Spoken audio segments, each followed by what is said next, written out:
तो जैसा कि मैंने आप लोगों को प्रीवियस लेक्चर में बताया था कि ज्योमेट्रिकल आइसोमरिज्म में अब हमें बातचीत करनी है प्रॉपर्टीज ऑफ ज्योमेट्रिकल आइसोमर्स, मतलब उनका melting point, boiling point, stability and so on, कई सारी चीजें। एंड देन बात करनी है कैलकुलेशन ऑफ ज्योमेट्रिकल आइसोमर, मतलब किसी पर्टिकुलर कंपाउंड के कितने ज्योमेट्रिकल आइसोमर्स होंगे, ये कैलकुलेशन कैसे किया जाए। तो प्रोबेबली ज्योमेट्रिकल आइसोमरिज्म से रिलेटेड ये हमारा लास्ट वीडियो होगा और डायरेक्टली शुरू करते हैं इनफैक्ट बिना ज्यादा इसमें समय लिए हुए प्रॉपर्टीज ऑफ ज्योमेट्रिकल आइसोमरिज्म। देखिए डाइपोल मोमेंट की अगर मैं बात करूं तो डाइपोल मोमेंट आपका जनरली सिस का ज्यादा होता है ट्रांस से। डाइपोल मोमेंट जनरली सिस का ट्रांस से ज्यादा होता है जब ग्रुप्स सेम होते हैं। सेम का मतलब जैसे दोनों फ्लोरीन है या दोनों क्लोरीन है या दोनों मेथाइल है, अगर ये सेम है तो सिस का डाइपोल मोमेंट ट्रांस से ज्यादा होता है। क्योंकि अगर आप वेक्टर्स देखोगे डाइपोल मोमेंट के, जैसा कि आप लोगों ने केमिकल बॉन्डिंग टॉपिक में पढ़ा भी है, तो कार्बन टू फ्लोरीन और कार्बन टू फ्लोरीन, और यहां carbon two fluorine, carbon two fluorine, तो यहां वेक्टर का कैंसिलेशन हो जाएगा। इनफैक्ट इस ट्रांस का म्यू 0 रहेगा। तो इस सिस और ट्रांस में ज्यादा किसका है? सिस का। ऐसे मिथाइल में भी वेक्टर की डायरेक्शन से अगर आप चेक करें तो आपका सिस का डाइपोल मोमेंट ट्रांस से ज्यादा होगा।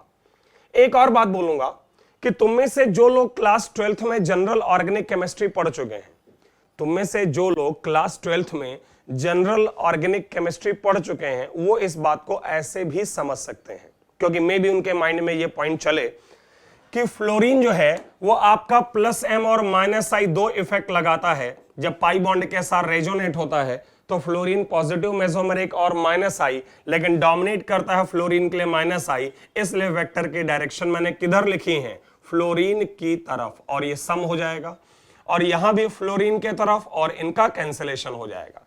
अगर मैं मिथाइल ग्रुप की बात करूं तो ये शो करता है प्लस एच और प्लस आई, मतलब हाइपर कॉन्जुगेशन और इंडक्टिव, डोमिनेटिंग हाइपर कॉन्जुगेशन। तो यहां पर वेक्टर की डायरेक्शंस एक्चुअली ये होंगी, और ये वेक्टर भी फाइनली इनका सम ही लेना पड़ेगा आपको, इन दोनों का सम।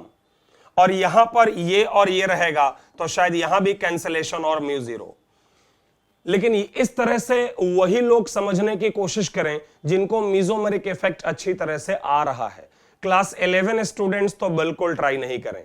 ओके, क्लास 11 स्टूडेंट्स बस ये देखें कि अगर आइडेंटिकल ग्रुप हैं तो सिस आइसोमर, जैसे दोनों फ्लोरीन है, दोनों मिथाइल हैं, तो सिस हमेशा ट्रांस से ज्यादा डाइपोल मोमेंट रखता है। बट अगर ग्रुप डिफरेंट है तो ऐसे केस में ट्रांस का डाइपोल मोमेंट सिस से ज्यादा होगा। ग्रुप अगर डिफरेंट है तो ट्रांस का डाइपोल मोमेंट सिस से ज्यादा होगा। और जो लोग जीओसी समझते हैं, जनरल ऑर्गेनिक केमिस्ट्री, तो देखिए ये प्लस एच से देगा और ये माइनस आई से लेगा, तो वेक्टर एडिशन ऐसे करोगे, कुछ इतने एंगल पर आएंगे वेक्टर्स।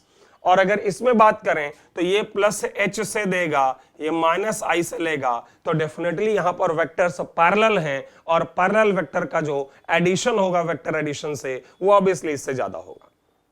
बाकी एक जनरल बात क्लास 11 स्टूडेंट्स के लिए कि ग्रुप अगर डिफरेंट है तो ट्रांस आइसोमर का डाइपोल मोमेंट ज्यादा होगा।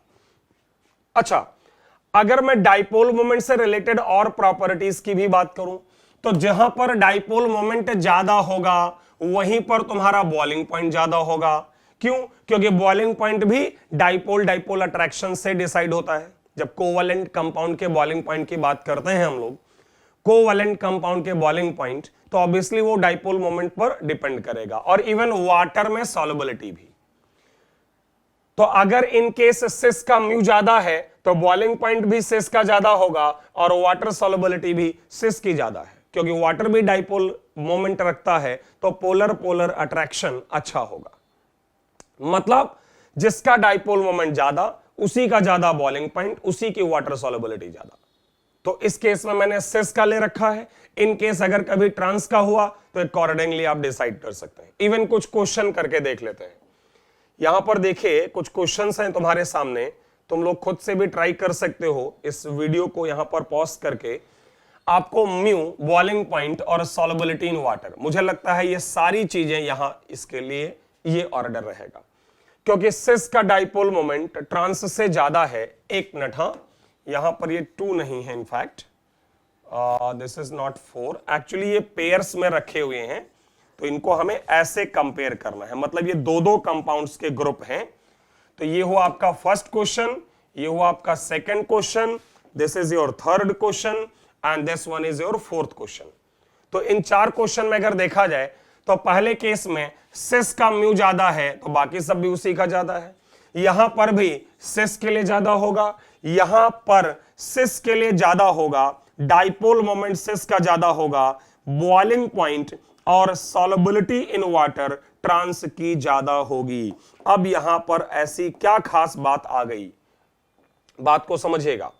हमने अभी तक ये कहा है कि जनरली जिसका डाइपोल मोमेंट ज्यादा होगा उसी का बॉइलिंग पॉइंट ज्यादा होगा और उसी की वाटर सॉल्युबिलिटी भी ज्यादा होगी। लेकिन अगर आप क्वेश्चन नंबर 3 में देखें तो क्वेश्चन नंबर 3 में म्यू तो ज्यादा है सिस का, नो डाउट, लेकिन बॉइलिंग पॉइंट और वाटर सॉल्युबिलिटी ट्रांस की ज्यादा है। तो एक चीज आप लोगों ने पढ़ी होगी, चिलेशन। यहां पर इस ऑक्सीजन और हाइड्रोजन के बीच आपस में चिलेशन है, और आप लोगों ने केमिकल बॉन्डिंग में अच्छे से पढ़ा होगा कि अगर चिलेशन हो गया, इंट्रामोलिकुलर हाइड्रोजन बॉन्डिंग, तो बॉइलिंग पॉइंट और सॉल्युबिलिटी इन वाटर कम हो जाता है। तो इस बात का ख्याल रखिएगा कि अगर कभी चिलेशन हो गया, जैसे यहां भी हाइड्रोजन और ऑक्सीजन का चिलेशन, तो यहां पर भी डाइपोल मोमेंट तो सिस का ज्यादा है, लेकिन बॉइलिंग पॉइंट और सॉल्युबिलिटी इन वाटर दोनों ट्रांस का ज्यादा है, क्योंकि सिस में चिलेशन के कारण बॉइलिंग पॉइंट और वाटर सॉल्युबिलिटी कम हो जाएगी। Next case also similar cases, यहां भी म्यू जो है सिस का ज्यादा है, boiling point and solubility in water trans का ज्यादा, सेम कारण, वही सेम कारण, और लास्ट क्वेश्चन में भी वही। तो एक यहां पर पॉइंट ये निकल के आ गया कि अगर चिलेशन होगा तो उस कंडीशन में भले ही आपका डाइपोल मोमेंट, अगर चिलेशन हो गया तो भले ही आपका डाइपोल मोमेंट सिस का ज्यादा हो, but boiling point and water solubility trans की ज्यादा होगी। सो होप कि एक ये प्रॉपर्टी है जिससे रिलेटेड आप ये क्वेश्चन करने के बाद सॉल्व कर लोगे। अब अगर मैं बात करूं स्टेबिलिटी की, तो देखिए स्टेबिलिटी के लिए लिखा है कि ट्रांस आइसोमर की स्टेबिलिटी सिस से ज्यादा होती है, क्योंकि वहां स्टेरिक क्राउडिंग नहीं होती है, जबकि सिस में होता है।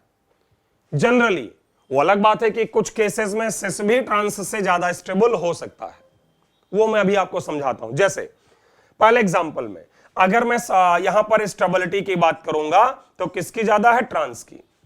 कारण है ट्रांस के अंदर क्राउडिंग नहीं है। जैसे यहां पर ये ग्रुप सेम साइड होते हैं तो इनमें आपस में हिंड्रेंस होता है, यहां पर ये अपोजिट होते हैं तो हिंड्रेंस नहीं होता है। दूसरा, ट्रांस के ऊपर क्रिस्टल के अंदर जब पैकिंग होगी तो ट्रांस का पैकिंग ज्यादा होगा, पैकिंग फ्रैक्शन ज्यादा होगा, मतलब ट्रांस के ऊपर ट्रांस ज्यादा इजीली बैठता है देन सिस के ऊपर सिस, तो पैकिंग फ्रैक्शन भी ट्रांस में ज्यादा है, स्टेरिक क्राउडिंग भी नहीं है, इसलिए सिस और ट्रांस में कौन ज्यादा स्टेबल है, ट्रांस। बट अगर सिस में चिलेशन हो गया, अगर सिस में क्या हो गया, चिलेशन, तो सिस ज्यादा स्टेबल है।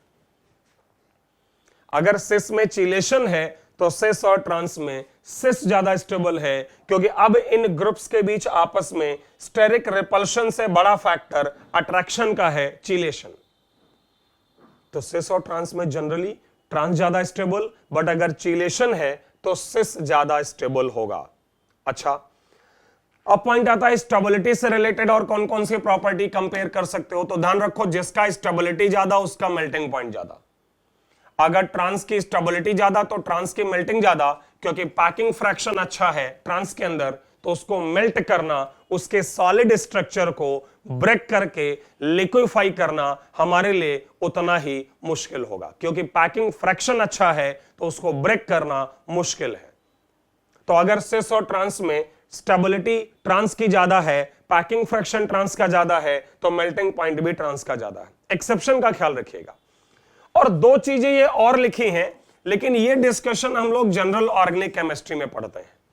जैसे हम लोग पढ़ते हैं कि heat of hydrogenation is inversely proportional to stability and heat of combustion is inversely proportional to stability. मतलब जो ज्यादा स्टेबल होगा उसका हीट ऑफ हाइड्रोजनेशन या हीट ऑफ कंबशन कम होगा। लेकिन ये डिस्कशन अभी रहने दो, हम जब आगे बढ़ेंगे और जीओसी पे जाएंगे, जनरल ऑर्गेनिक केमिस्ट्री, तो वहां आपको एक्सप्लेन करूंगा। तो फिर से बता दूं, सिस और ट्रांस में ज्यादा स्टेबल ट्रांस है, इसलिए मेल्टिंग पॉइंट भी ट्रांस का ज्यादा है। एक्सेप्शन अलग चीज है कि अगर चिलेशन हो गया सिस में तो सिस ट्रांस से ज्यादा स्टेबल होगा। और एक और स्पेशल बात जो आप लोग जरूर ध्यान रखिएगा, हमारे बड़े काम का स्टेटमेंट है, देखो ये कि साइक्लोएल्कीन में सिस मोर स्टेबल है देन ट्रांस 8, 9 और 10 मेंबर के रिंग के लिए। आप लोगों को याद दिलाता हूं, मैंने आपको साइक्लोएल्कीन जब पढ़ाया था, साइक्लोएल्कीन, तो मैंने कहा था कि 8 मेंबर से छोटे में तो आपका ज्योमेट्रिकल आइसोमेरिज्म ही नहीं होता है। साइक्लोएल्कीन में हमने कहा था कि 8 मेंबर से छोटे साइक्लोएल्कीन में तो ज्योमेट्रिकल आइसोमेरिज्म ही नहीं होती है, क्योंकि ट्रांस बनता ही नहीं है। मतलब तुम सोचो कि 7 मेंबर तक ट्रांस ही नहीं है, 8 मेंबर पर पहली बार ट्रांस आता है। तो यार 8 मेंबर पर अगर पहली बार ट्रांस आएगा तो आते ही वो सिस से ज्यादा स्टेबल तो नहीं हो जाएगा।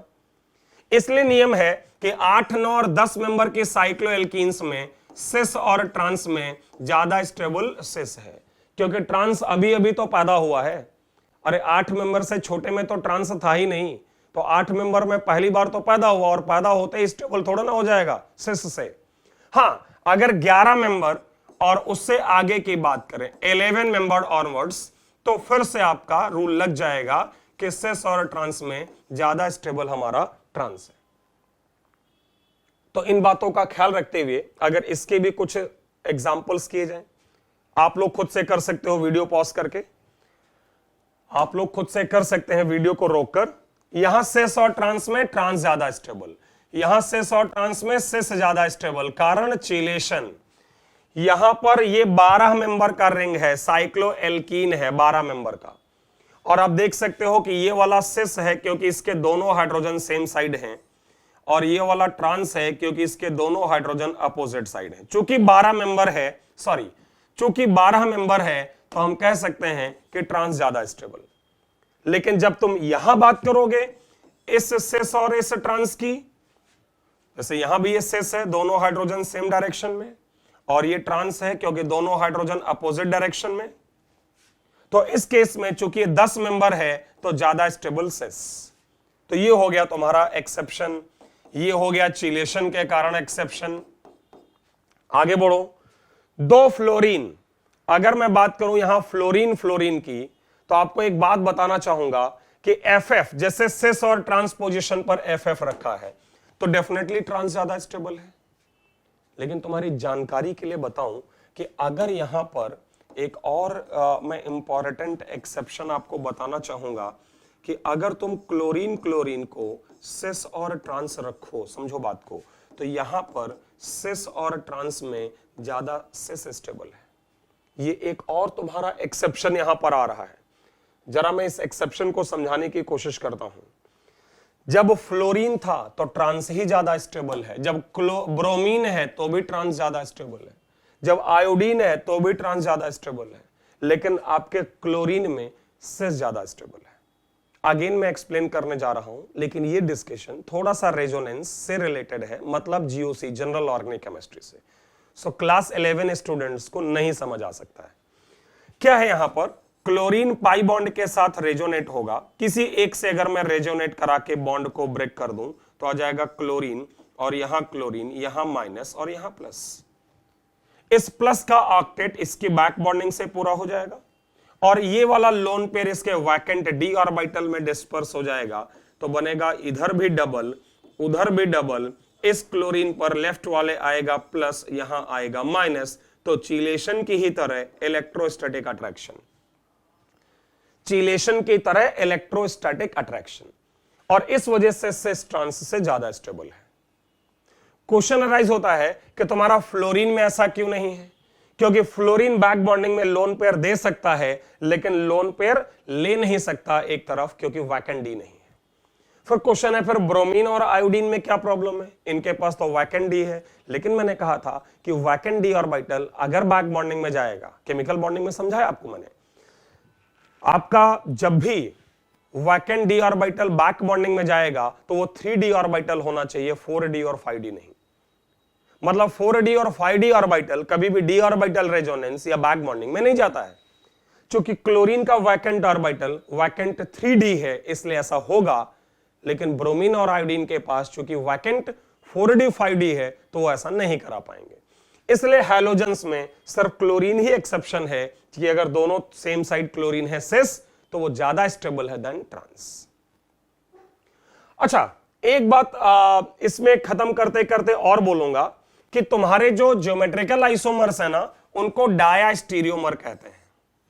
डायास्टीरियोमर वो स्टीरियो आइसोमर होते हैं जो एक दूसरे के मिरर इमेज नहीं होते। डायास्टीरियोमर का डिटेल्ड डिस्कशन हम ऑप्टिकल आइसोमरिज्म में करेंगे। कहां करेंगे? ऑप्टिकल आइसोमरिज्म में। तो डायास्टीरियोमर जो है वो है जो मिरर इमेज नहीं है, जैसे सिस और ट्रांस। अगर आप देखें तो ये क्या आपको लगता है कि ये मिरर इमेज है? तो शायद बिल्कुल नहीं। और डायास्टीरियोमर की खास बात होती है कि उनकी सभी फिजिकल और केमिकल प्रॉपर्टीज जो हैं वो डिफरेंट होती हैं। डिफरेंट का मतलब फिजिकल मतलब जैसे बॉइलिंग पॉइंट, मेल्टिंग पॉइंट, ये सब अलग होता है, और केमिकल का मतलब रिएक्शन करने का तरीका अलग होता है। और इस वजह से तुम उनको आसानी से सेपरेट कर लेते हो, चाहे डिस्टिलेशन से कर लो, क्रिस्टलाइजेशन से कर लो, वाटर में डिसॉल्व करके कर लो, या जो भी कई तरीके से। तो इस बात का ध्यान रखिएगा कि ज्योमेट्रिकल आइसोमर्स को हम डायास्टीरियोमर कहते हैं।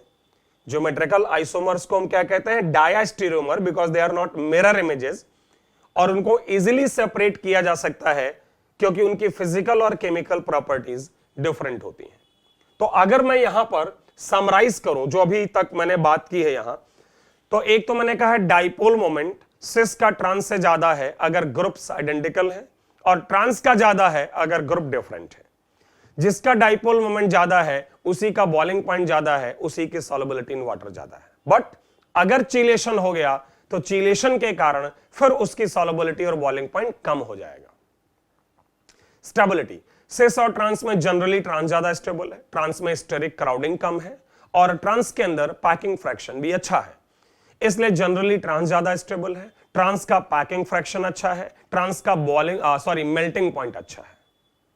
लेकिन कुछ केसेस में जब सिस में चीलेशन हो जाएगा तो सिस और ट्रांस में सिस ज्यादा स्टेबल है।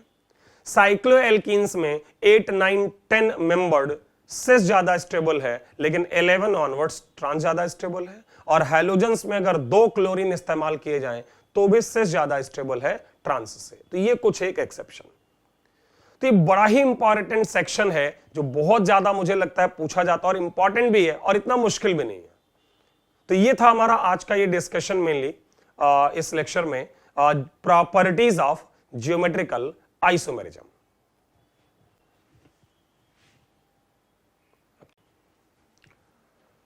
ओके, सो स्टूडेंट्स, अब हम लोग बातचीत करेंगे कैलकुलेशन ऑफ ज्योमेट्रिकल आइसोमर्स को लेकर, कि अगर कोई कंपाउंड हमें दिया हुआ है और वो ज्योमेट्रिकल आइसोमेरिज्म शो करता है तो ये कैसे पता करें कि वो कंपाउंड जो है कितने ज्योमेट्रिकल आइसोमर्स शो करेगा। बड़ा ही इंपॉर्टेंट डिस्कशन है और बहुत ज्यादा पूछा जाता है और बहुत ज्यादा यूजफुल है, क्योंकि रिएक्शन मैकेनिज्म तक में जाकर आप इन चीजों का इस्तेमाल करते हैं। सो केयरफुली करिएगा, एंड होपफुली आपको मैं इसको बहुत अच्छी तरह से एक्सप्लेन कर दूंगा।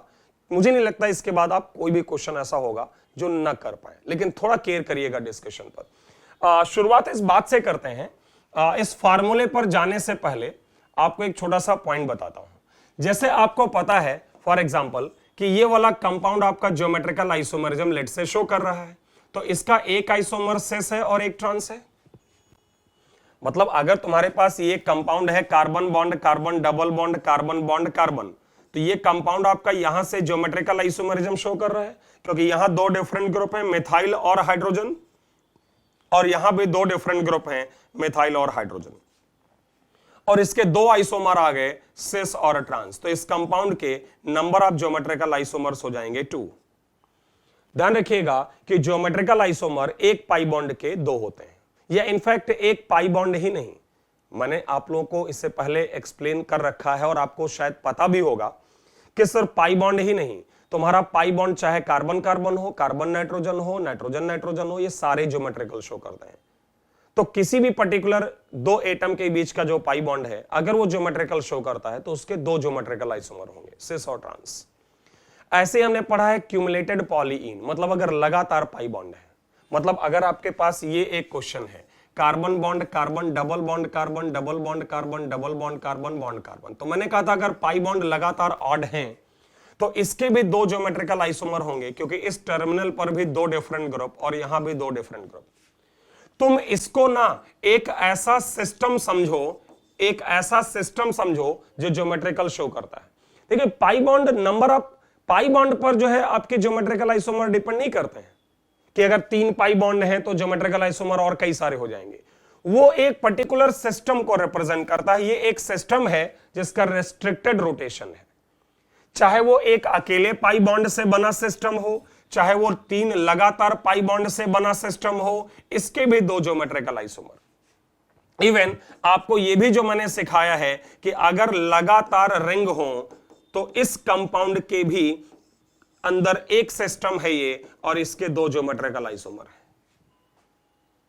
मतलब ये एक सिस्टम है जिसका रेस्ट्रिक्टेड रोटेशन है, चाहे वो लगातार ऑड पाई बॉन्ड हो, लगातार ऑड रिंग्स हो, या फिर एक अकेला पाई बॉन्ड हो, जो फर्स्ट केस में आपने देखा कि एक अकेला पाई बॉन्ड हो, और या इवन वहां पर रिंग्स और पाई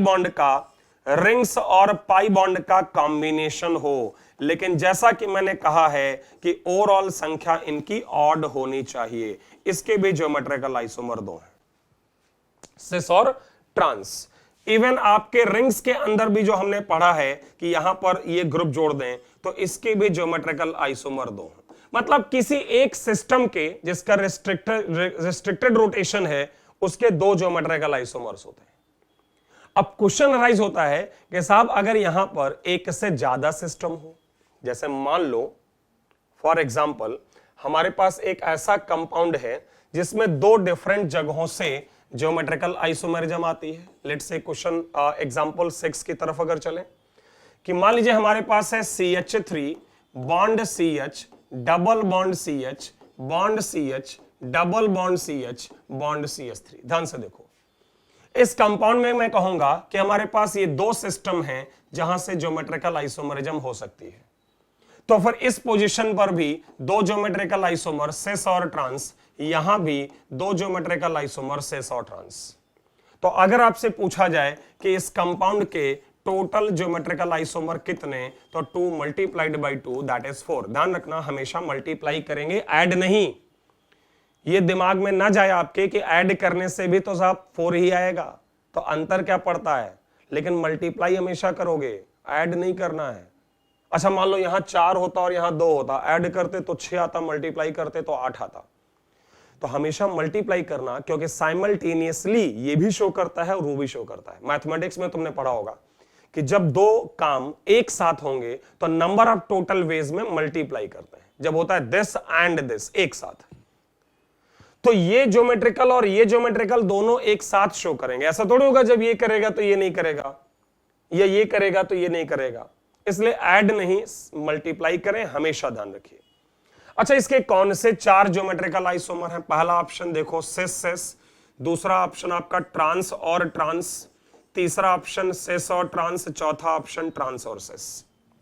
जरा समझिए, इसके जो 4 ज्योमेट्रिकल आइसोमर यहां आ सकते हैं उनमें पहला ज्योमेट्रिकल आइसोमर है यहां पर सिस और यहां भी सिस, दूसरा है यहां पर ट्रांस और यहां भी ट्रांस, तीसरा है पहला वाला सिस और दूसरा वाला जो है वो ट्रांस, और आखिरी में पहला ट्रांस और दूसरा सिस।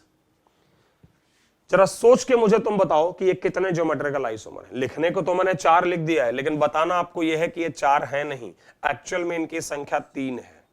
कैसे? जरा सोचो, दिमाग लगाओ, फटाफट फटाफट दिमाग लगाइए, बताइए कि ये आंसर 3 क्यों आया। तो शायद इसलिए क्योंकि ये वाले जो दोनों आइसोमर हैं ये आइडेंटिकल है। अच्छा, कैसे पता चला आइडेंटिकल है? मैंने कहा था कि अगर आप ज्योमेट्रिकल आइसोमेरिज्म में जो कंपाउंड है इसको आप बोर्ड पर ऐसे रोटेट भी करा सकते हैं और ऐसे इन्वर्ट भी करा सकते हैं, और अगर कराने पर वो दूसरे के जैसा हो जाए तो वो आइडेंटिकल है। तो अगर आप नीचे या ऊपर में से कोई एक कंपाउंड लें और इसको पलट दें, बात समझ रहे हो कि अगर ये ऐसे है तो इसको उठाएं और ऐसे रख दें, तो आप चेक करो ये दोनों सेम हो जाएंगे। और इस वजह से सेस ट्रांस और ट्रांस सेस ये आइडेंटिकल हो गए। क्वेश्चन अराइज होता है कि क्या सेस ट्रांस और ट्रांस सेस हमेशा आइडेंटिकल हो जाएंगे? तो ऐसा नहीं है। ये आइडेंटिकल इसलिए हो गए हैं क्योंकि तुमने जो कंपाउंड लिया है वो सिमेट्रिकल है। अगर आप ध्यान दो तो इस पॉइंट से तुम्हारा इधर का पोर्शन और उधर का पोर्शन सेम है। तो अगर किसी कंपाउंड में सिमेट्री हो जाएगी तो उसके ज्योमेट्रिकल आइसोमर्स की संख्या, अगर सिमेट्री हो जाएगी तो ज्योमेट्रिकल आइसोमर्स की संख्या जितना हम सोचते हैं उससे कम होगा। अच्छा, एक काम करते हैं, अभी आप लोग बस समझते रहिए, ठीक है? अभी समझते रहिए जस्ट। अगर एक मैं और एग्जांपल ले लूं और एक ऐसा एग्जांपल ले लूं जिसमें मान लेते हैं सिमेट्री नहीं है, carbon bond carbon double bond, एक सिस्टम ये, दूसरा सिस्टम ये, और यहां 2 कार्बन। अब आप देखो तो यहां पर एक ही कार्बन है और यहां 2 कार्बन है, तो सिमेट्री नहीं है।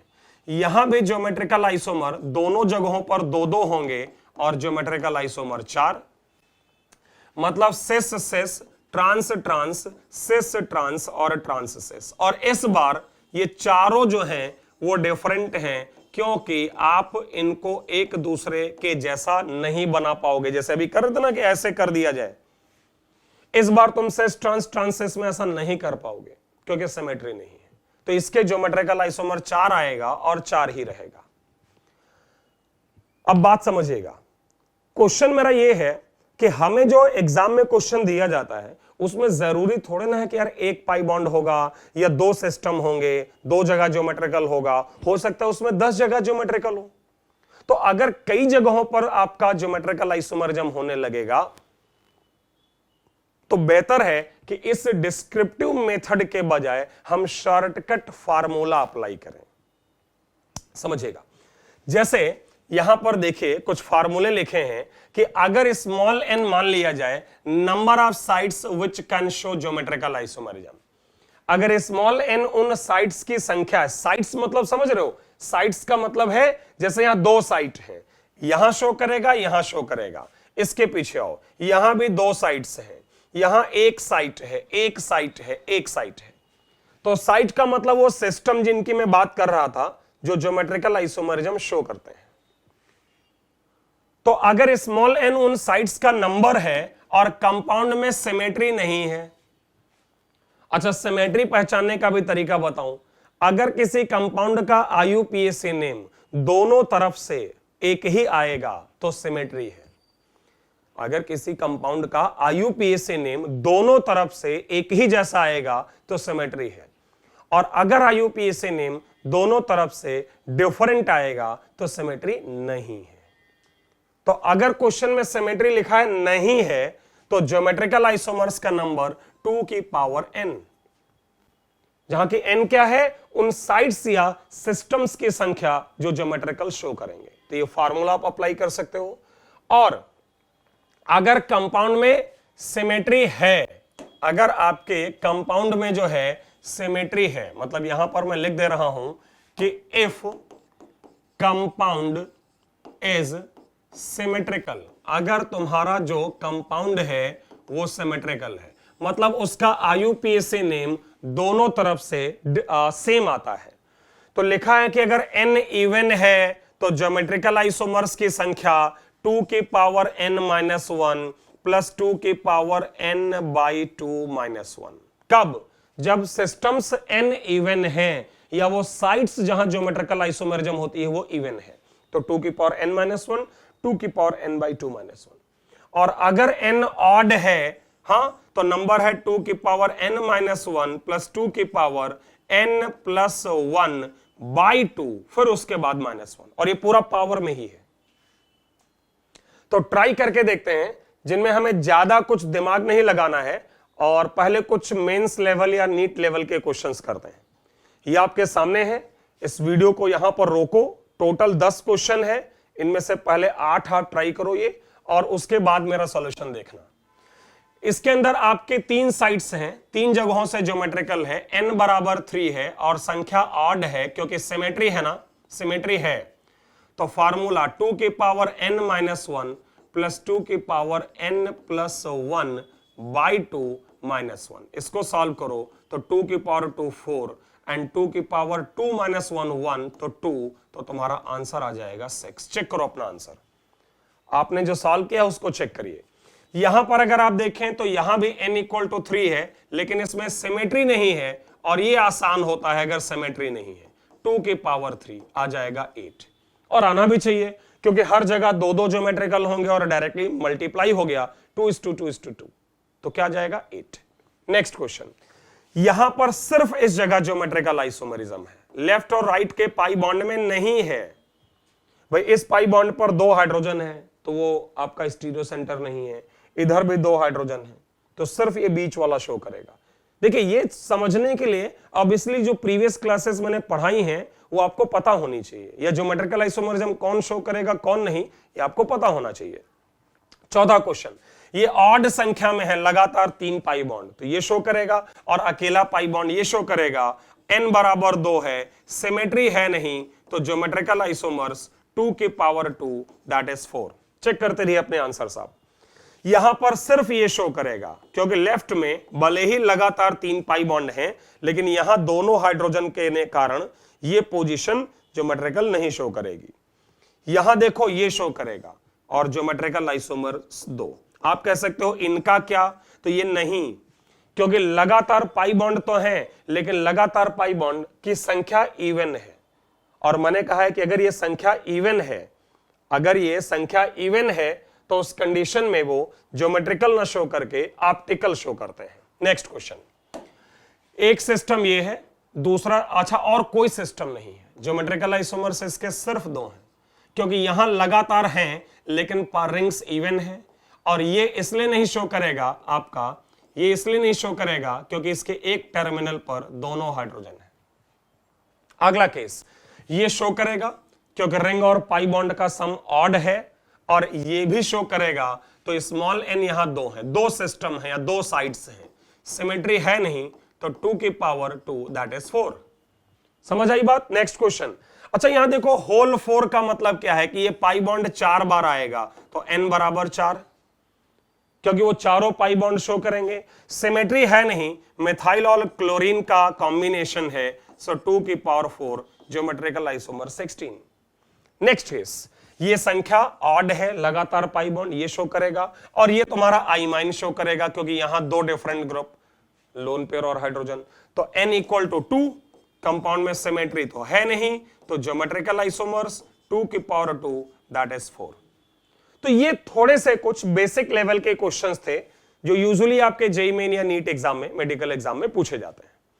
अगर मैं इसके लेवल को थोड़ा सा आगे बढ़ाऊं, अगर मैं इसके लेवल को थोड़ा सा आगे बढ़ाऊं, क्वेश्चंस फॉर जेईई एडवांस्ड, जैसे इसमें अगर आप देखो तो एक साइट ये है आपकी, अगर आप ध्यान दें तो एक साइट ये है और एक साइट ये है, n बराबर 2 है, और कंपाउंड में सिमेट्री है। अगर आप लोग थोड़ा सा केयर करो तो कंपाउंड में सिमेट्री है। भाई यहां से लेकर यहां तक, या यहां से लेकर यहां तक एक ही जैसा है, क्योंकि ये पार्ट बीच में आ रहा है। हाँ, ये पाई बॉन्ड नहीं शो करेगा क्योंकि इस पर दोनों हाइड्रोजन है। तो n अगर इवन है और सिमेट्री है, और अगर इस पर फार्मूला लगाएं तो 2 की पावर n-1, 2 की पावर n/2-1, आप सॉल्व करो, आंसर आ जाएगा 3। अगला केस, अगले केस में तुम ध्यान देना थोड़ा सा कि ज्योमेट्रिकल आइसोमेरिज्म यहां से भी है, ज्योमेट्रिकल आइसोमेरिज्म यहां से भी है, ज्योमेट्रिकल आइसोमेरिज्म यहां से भी है, और इसके बारे में कुछ कह नहीं सकते कि ज्योमेट्रिकल आइसोमेरिज्म है कि नहीं। अभी थोड़ा सा बेहतर क्वेश्चन हुआ, कैसे? एक्चुअली सच तो यह है कि जो तुम्हारा सेंटर वाला पाई बॉन्ड है, बीच वाला पाई बॉन्ड, इसके लिए ये वाला ग्रुप और एक है हाइड्रोजन, ये तो डिफरेंट है, मतलब इसके टर्मिनल पर एक ये वाले 2 ग्रुप तो अलग अलग हैं, ए और बी, लेकिन ये वाले ग्रुप सेम है। बट अगर आप लोग को याद हो तो एक बात मैंने बताई थी कि अगर ये 2 ग्रुप सेम भी हैं, लेकिन इनमें से अगर एक सिस और एक ट्रांस हो तो वो डिफरेंट ग्रुप हो सकते हैं। मतलब जिस सिचुएशन में ये सिस होगा और ये ट्रांस होगा, मतलब अगर यहां के ये 2 ग्रुप में से एक सिस और एक ट्रांस होगा तो ये ज्योमेट्रिकल शो कर जाएगा। इस तरह की ज्योमेट्रिकल आइसोमेरिज्म को हम लोग नाम देंगे स्यूडो ज्योमेट्रिकल आइसोमेरिज्म। जिनका भविष्य स्यूडो ज्योमेट्रिकल आइसोमरिज्म वो है जिसका भविष्य दूसरे ग्रुप्स पर डिपेंड करता है।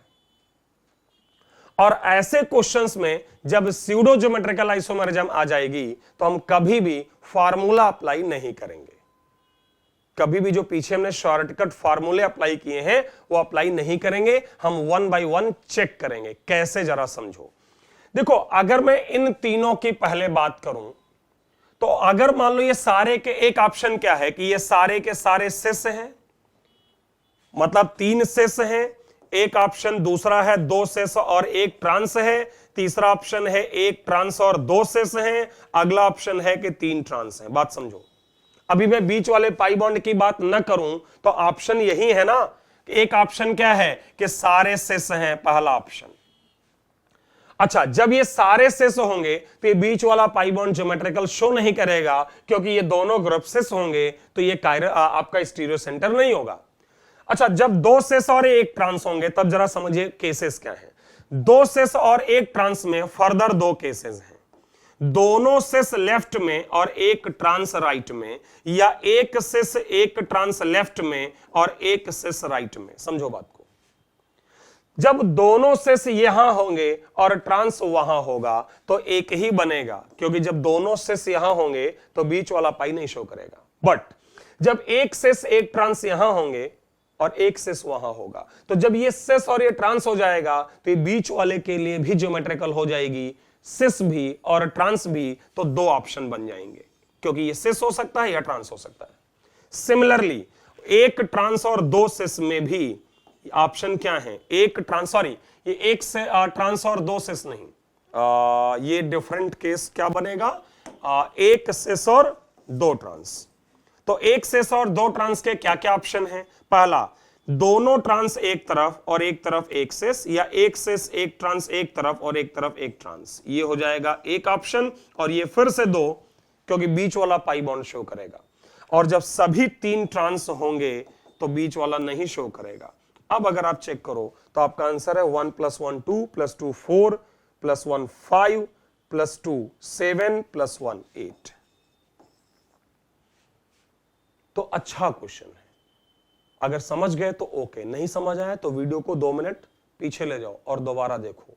लेकिन इस जैसे क्वेश्चंस बड़े इंपॉर्टेंट है आपके लिए, मैं बता दूं, जेईई एडवांस के लिए।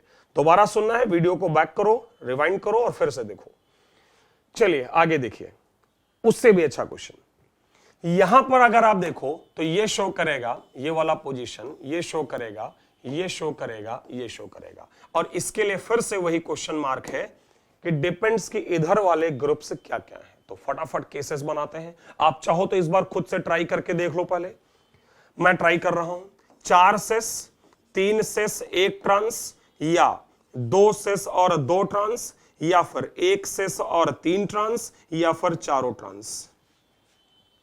जब चारों सेस होंगे तो बस एक ऑप्शन, क्योंकि बीच वाला नहीं शो करेगा। जब 3 सेस और 1 ट्रांस होंगे तब भी एक ही ऑप्शन, क्योंकि चारों ग्रुप ये आइडेंटिकल है ना, तो इनमें से कोई भी एक ट्रांस रखोगे क्या फर्क पड़ता है। दूसरी बात, जब एक ट्रांस रखोगे और 3 जगह सेस, तो किसी न किसी एक तरफ 2 सेस आएंगे। अगर ये वाला ट्रांस मान लो रख दिया तो ये सेस और यहां दोनों सेस, तो ये वाला पाई बॉन्ड शो नहीं करेगा। ऐसे ही इसका भी एक होगा और इसका भी एक होगा। लेकिन अगर मैं इसकी बात करूं तो यहां ऑप्शंस ये हैं कि दोनों सेस एक तरफ, दोनों ट्रांस एक तरफ, या 1 सेस 1 ट्रांस एक तरफ, 1 सेस 1 ट्रांस दूसरी तरफ। अगर इधर दोनों सेस और उधर दोनों ट्रांस हैं तो बीच वाला ऑब्वियसली शो नहीं करेगा, क्योंकि उसके लिए दोनों ट्रांस आइडेंटिकल, दोनों cis identical. But 1 cis trans इधर, 1 सेस ट्रांस उधर, तो बीच वाला पाई बॉन्ड शो कर जाएगा और उसके लिए भी सेस और ट्रांस का ऑप्शन खुल जाएगा। आपका टोटल आंसर आ जाएगा 7। सो बड़े ही अच्छे क्वेश्चंस, कोई फार्मूला नहीं लगा सकते। फार्मूला लगाएंगे हमेशा गलत आंसर आएगा। आप एनालिसिस कर सकते हैं। मैंने थोड़ा सा लेवल को और बढ़ाया है बस। चलो आगे चलते हैं, नेक्स्ट केस। वैसे आप लोग खुद से भी कर सकते हो एक बार, और उसके बाद मेरा सॉल्यूशन देख सकते हो, जैसा आप चाहें। यहां पर देखो चारों पोजीशन शो करेंगे और बीच में इस बार पाई बॉन्ड है ही नहीं, तो बात ही खत्म। इनफैक्ट ये रिलेटिवली इजी है।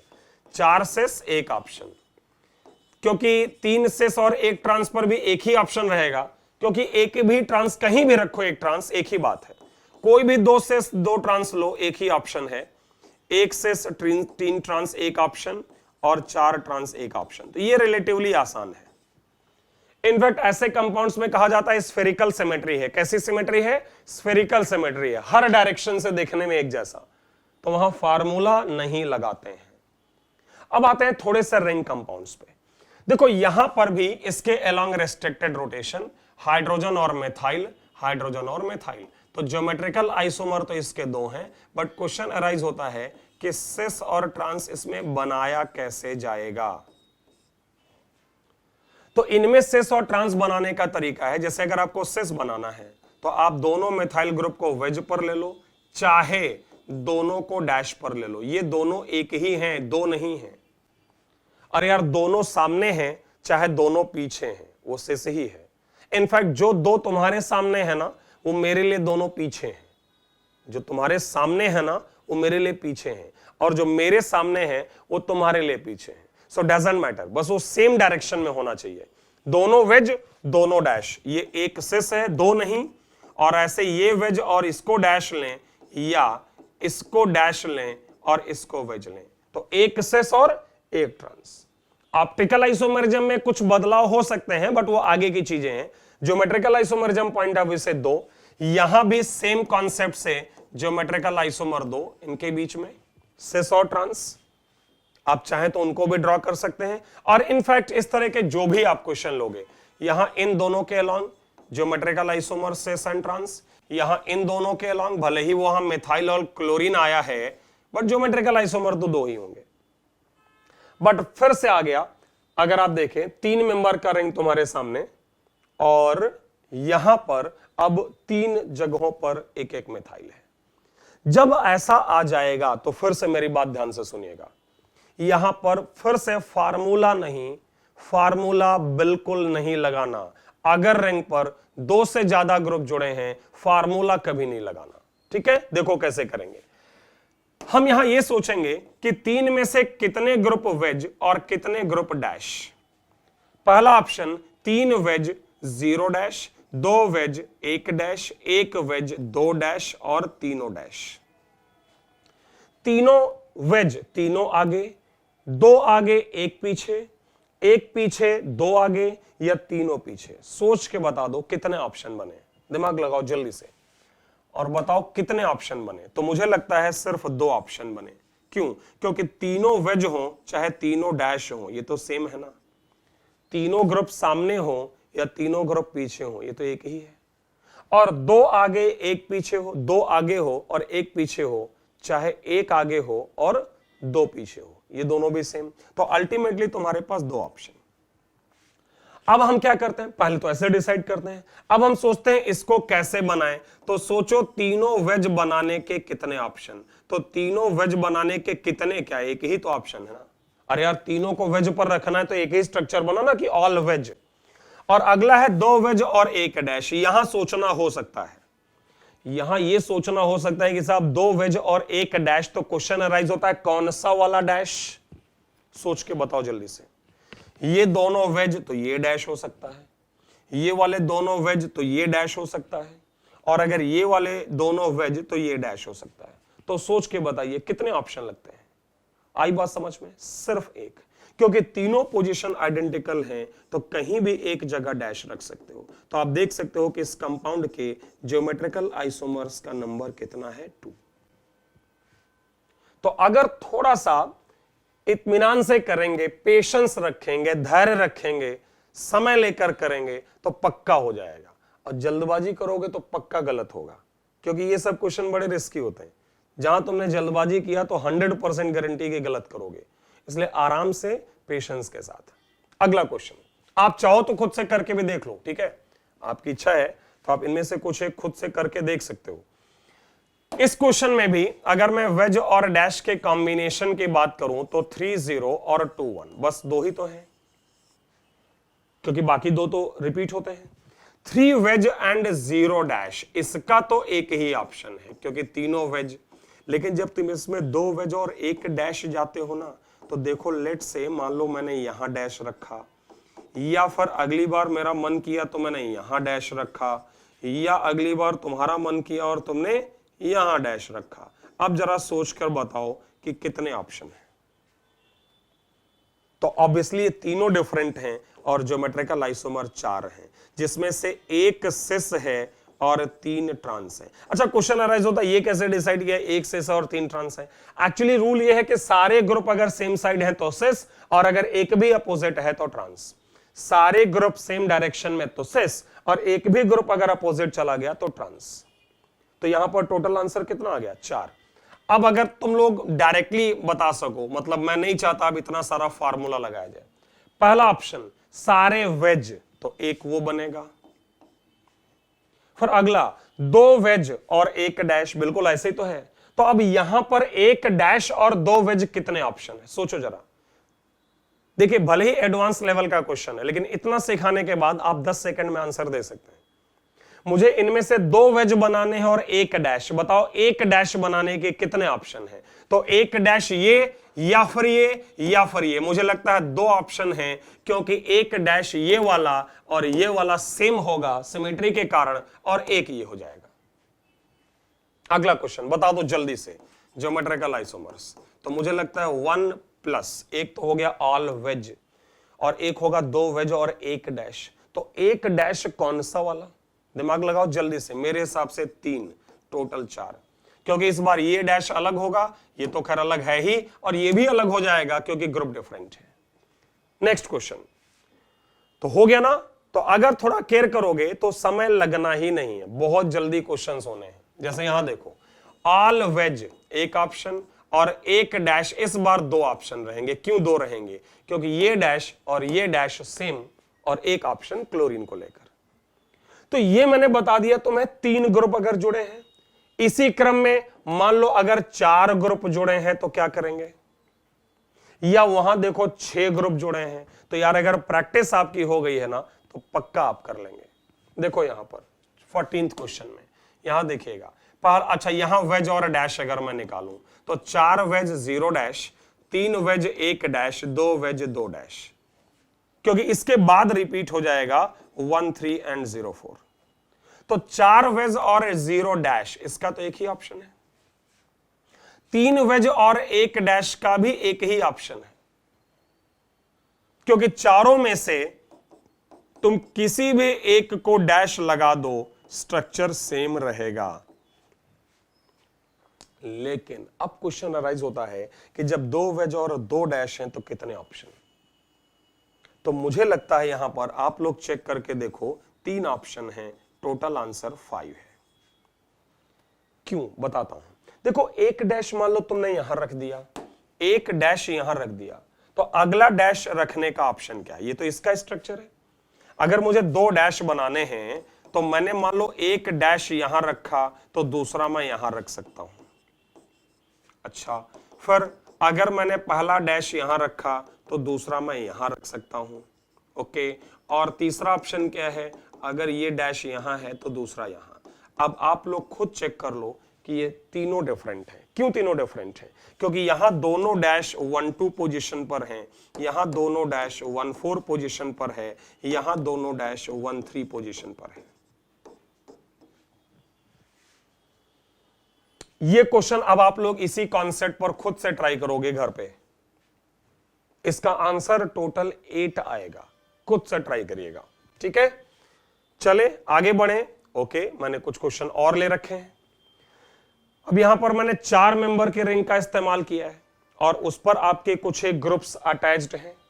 जरा ट्राई करके देखते हैं 1 बाय 1, और आसानी से हो जाएगा। ये तो जस्ट प्रैक्टिस के लिए मैंने इतना क्वेश्चन डाल दिया है, आसानी से हो जाएगा। देखो जैसे यहां पर पहला ऑप्शन है 4 वेज और 0 dash, 3 wedge 1 dash, 2 wedge 2 dash, 4 wedge और 0 डैश 1। अब क्वेश्चन अराइज होता है कि जब 3 वेज हैं और 1 डैश है, कितना दिमाग तुम्हारा चलने लगा वो तुम्हारे ऊपर है, और अदरवाइज ड्रॉ भी कर सकते हो, और अगर दिमाग सही से चलने लगा तो ड्रॉ करने की जरूरत नहीं है, सिर्फ दिमाग में इमेजिन कर सकते हैं। 3 वेज और 1 डैश। अब क्वेश्चन इन चारों में से किसको डैश रखें? यार एक बात का ख्याल रखिएगा, कि या तो दो क्लोरीन में से कोई एक डैश हो सकता है या दो ब्रोमीन में से एक डैश, तो दो ऑप्शन। हाँ, दोनों क्लोरीन में से कोई भी एक क्लोरीन, क्योंकि दोनों क्लोरीन की पोजीशन सेम है, और दोनों ब्रोमीन में से कोई एक ब्रोमीन। अब क्वेश्चन अराइज होता है दो वेज और दो डैश, लेकिन यहां पर डिफरेंट केसेस बनेंगे। दो वेज और दो डैश, पॉइंट है किन दो को वेज रखें। पहला ऑप्शन, दोनों क्लोरीन को रखें, तो दोनों क्लोरीन मान लो वेज हैं, पहला ऑप्शन। अच्छा, जब दोनों क्लोरीन वेज होंगे तो दोनों ब्रोमीन जो है वो डैश होंगे। दूसरा ऑप्शन, दो ब्रोमीन को वेज रखें और दो क्लोरीन को डैश रखें। अगला क्वेश्चन अराइज होता है, समझिएगा ध्यान से, अगला क्वेश्चन अराइज होता है कि एक ब्रोमीन को डैश और एक क्लोरीन को। अब पॉइंट है कौन सा ब्रोमीन, दोनों ब्रोमीन सेम है तो एक ब्रोमीन डैश। मान लो दो ब्रोमीन में से एक ब्रोमीन डैश और एक क्लोरीन डैश, तो ब्रोमीन डैश मान लो ये वाला ले लिया क्योंकि दोनों तो सेम है, तो क्लोरीन डैश कौन सा लें, दो ऑप्शन। क्यों, क्योंकि तुम पड़ोस वाला क्लोरीन भी डैश ले सकते हो और उसके अपोजिट वाला क्लोरीन भी डैश ले सकते हो। तो ये आपके टोटल पॉसिबल केसेस आ गए।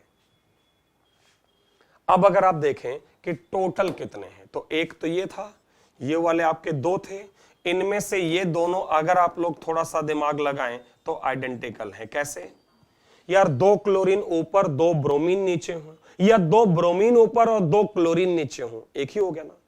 और ये आपके यहां पर ये दो केसेस, तो 1 2 और ये मिलाकर 3 ये हो गए, तो 3 2 5 और 1 6, फाइनल आंसर 6। तो इंटीजर टाइप बड़े अच्छे अच्छे क्वेश्चंस आ सकते हैं। जैसे इसमें अगर मैं डायरेक्टली कैलकुलेट करूं, आप लोग खुद से कर लीजिएगा, तो एक है चारों वेज, अगला है एक डैश, तो या तो एक क्लोरीन डैश या एक ब्रोमीन डैश, तो उसके दो ऑप्शन। अगला है दो डैश, तो दोनों क्लोरीन डैश हो और चाहे दोनों ब्रोमीन डैश हो, वो तो एक ऑप्शन बनेगा। और अगर एक क्लोरीन डैश और एक ब्रोमीन डैश, तो मान लो ये क्लोरीन डैश लिया तो ब्रोमीन चाहे ये वाला डैश लो चाहे ये वाला, इस बार वो एक ही बनेगा। जैसे यहां पर जब तुमने क्लोरीन डैश लिया तो ब्रोमीन ये हो सकता था या अपोजिट भी हो सकते थे, बट यहां तुमने क्लोरीन डैश लिया तो ब्रोमीन दोनों सिमेट्रिकली प्रेजेंट है इसके साथ, तो बस एक ही ऑप्शन आएगा और आपका आंसर हो गया 5। तो चाहे तो ऐसे बनाकर भी चेक करें, वो तुम्हारा काम है। यहां तो ये क्वेश्चन बहुत आसान है, इसके अलोंग ही सिर्फ ज्योमेट्रिकल है, सो ज्योमेट्रिकल आइसोमर्स का नंबर 2। क्लियर यहां तक? ओके, आगे बढ़ते हैं। नेक्स्ट, जितना चाहे आप कर सकते हैं। अच्छा, ये क्वेश्चन तो एग्जैक्टली पीछे वाला ये है। अरे यार, ये पीछे जो हमने क्वेश्चन किया इस तरह का एक, जिसमें कि इस पर ये 3 ग्रुप लगे थे आइडेंटिकल, तो उसके ज्योमेट्रिकल आइसोमर 2 आए थे ना, तो अभी भी 2 ही आएगा, क्योंकि अभी भी तो ये 3 आइडेंटिकल ग्रुप जुड़े हैं। ओके ना, यहां पर देखो चारों क्लोरीन है, तो चारों क्लोरीन में ऑल वेज, सभी वेज एक ऑप्शन, एक डैश एक ही ऑप्शन क्योंकि सब तो एक जैसे हैं, और 2 डैश, तो 2 पड़ोस वाले डैश या 2 अपोजिट वाले डैश, 2, तो टोटल आंसर सिर्फ 4 आएगा। मैं दोबारा बोल रहा हूं, सारे वेज एक ऑप्शन, एक को डैश लगाएं, 3 को वेज लगाएं तो भी एक, क्योंकि कोई भी एक डैश हो सकता है, और फिर है 2 वेज और 2 डैश, तो 2 डैश 1 2 पोजीशन या 1 3 हो सकते हैं। अगला क्वेश्चन यहां देखो, बाकी आप लोग चाहें तो कॉन्फिडेंस के लिए ड्रॉ करके देख सकते हैं, बट अल्टीमेटली जब तुम एग्जाम में बैठोगे तो ऐसे ही कर सकते हो, जरूरत नहीं होती है मैं ड्रॉ करने की। मतलब अगर कॉन्सेप्ट क्लियर हो गया है एक बार, तो कितना भी भारी क्वेश्चन है सोच के कर सकते हैं, उसका तरीका पता होना चाहिए। ऑल वेज एक ऑप्शन, एक डैश, तो या तो एक ब्रोमीन डैश और या फिर एक क्लोरीन डैश। जब एक ब्रोमीन डैश तो एक ऑप्शन, और जब एक क्लोरीन डैश होगा तो शायद 2 ऑप्शन, क्योंकि ये क्लोरीन अगर डैश होगा तो ब्रोमीन से 1 3 पोजीशन पर है, और इनमें से अगर कोई डैश होगा तो वो 1 2 पोजीशन पर है। तो एक ऑप्शन था एक ब्रोमीन डैश और 2 ऑप्शन आए हैं एक क्लोरीन डैश को लेकर, मतलब यहां पर 3 हो गए। पहला था ऑल वेज तो उसका 1, फिर 1 डैश तो या तो 1 ब्रोमीन डैश या 1 क्लोरीन। 1 क्लोरीन जो डैश होगा वो इनमें से या तो कोई हो सकता है या ये हो सकता है। लास्ट आया 2 डैश। 2 डैश में पहला ऑप्शन 2 क्लोरीन डैश।